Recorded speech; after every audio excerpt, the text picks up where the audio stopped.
Earth. This planet has been our home for tens of thousands of years. Millions of years, in fact. But the Earth has been home to other forms of life for much, much longer.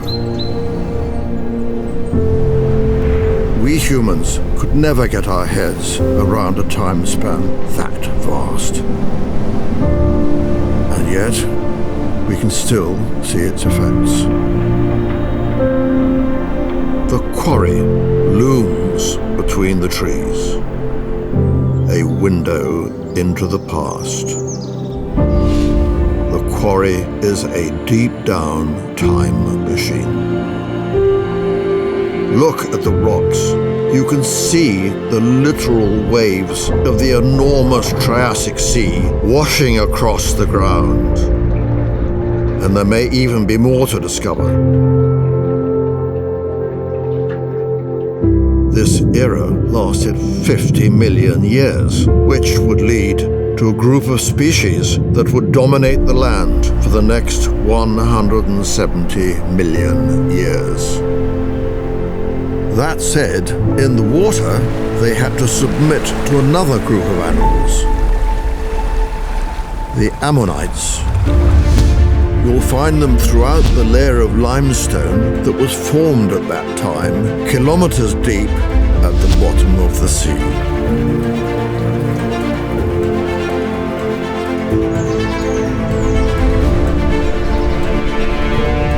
Africa began to push up against Europe, that caused the surface to wrinkle and fold, forming mountains. Just under 4 million years ago, it was the turn of the ice ages to dominate this area. Massive flows of ice from Scandinavia carried sand, stone, and clay to northern Europe, and it brought along the boulders that are so characteristic of our geopark. The stones that were used to build the megalithic tombs. The ice melted, the rain came less frequently, leaving behind a soggy landscape. To us, this place is idyllic. In the past, people were afraid of it.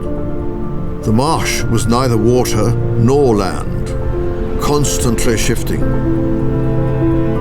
A place inhabited by spirits, where the realm of the gods was almost within reach.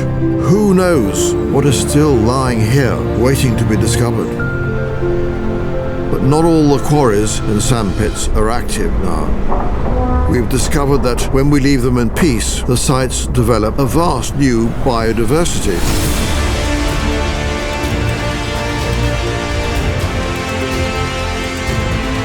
A big part of our UNESCO Global Geopark is now a protected area. If we let nature take its course, who knows what could emerge from that environment?